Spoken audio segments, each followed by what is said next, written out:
Hi everybody, welcome back. In this video, I'll be showing you the procedure to auto-withdraw Bitcoin on Strike app. So in order to auto-withdraw Bitcoin on Strike app, you need to follow these steps. So basically, once the user's Bitcoin balance reaches the set thresholds, that is A+, or when it reaches Strike automatically initiates a withdrawal to a designated address. So Strike does not charges any fees or on-chain withdrawals via the auto withdrawal features as well.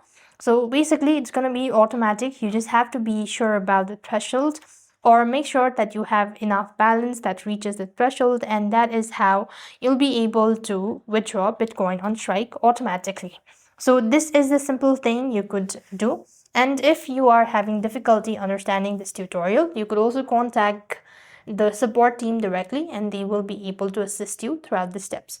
So that's all for this video. I hope the video was helpful. Make sure to like, share and subscribe. Thank you for watching. See you in the next video.